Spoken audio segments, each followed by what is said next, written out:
Ed ora le ultime novità dal Parlamento nell'intervista di Paola Martini all'onorevole Gianluca Forcolin.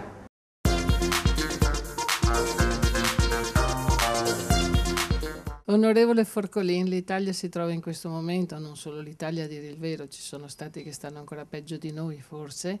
all'interno di una crisi economica epocale certamente, ma anche di una situazione italiana particolarmente caotica e complessa.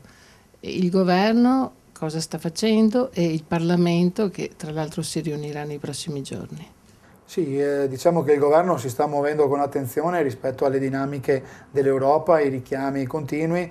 ci sono consigli dei ministri praticamente ormai quasi tutti i giorni, proprio perché la situazione va monitorata ora per ora, e il Parlamento si troverà invece nel ratificare poi quelli che sono gli adempimenti e le prese di posizione del Consiglio dei Ministri e del Premier in situazioni appunto di emergenza e anche di ordinarietà, che però non è un'ordinarietà normale nel cosiddetto decreto sviluppo, perché aspettiamo appunto gli input del governo per tradurli poi in fatti concreti e dare delle risposte importanti alle categorie produttive e alle nostre famiglie, che sicuramente hanno bisogno di una sterzata e quindi di un elemento in più che è quello del governo con questo decreto. Certo, le categorie produttive ora chiedono un passo indietro al governo, più che il governo al Premier Berlusconi, o assumono anche atteggiamenti diversi. Lo stesso sta facendo l'opposizione. Lei, che la vita parlamentare la vive quotidianamente, può dire che cosa succede veramente all'interno del Parlamento?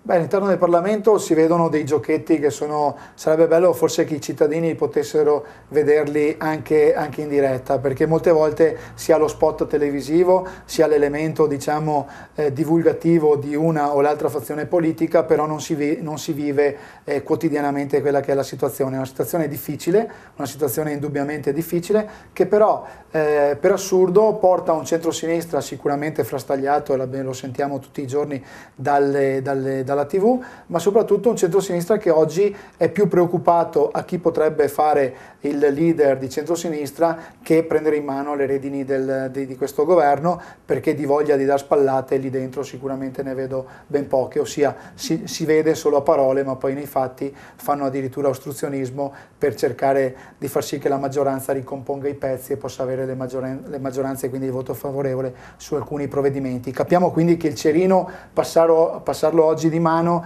vuol dire comunque dare un grattacapo, dare una problematica sicuramente anche al nuovo governo. Le soluzioni sono date solo con riforme strutturali dello Stato, lo ripeto sempre, non sicuramente con questi elementi a spot che fanno galleggiare un paese, ma hanno bisogno invece di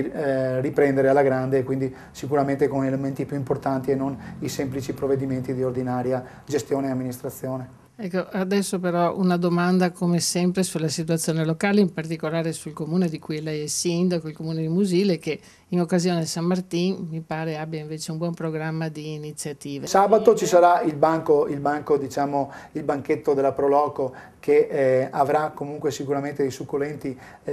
pietanze, sempre a base appunto di tradizione veneta locale e quindi enogastronomica del posto, e domenica appunto tutto il giorno col mercatino di San Martin.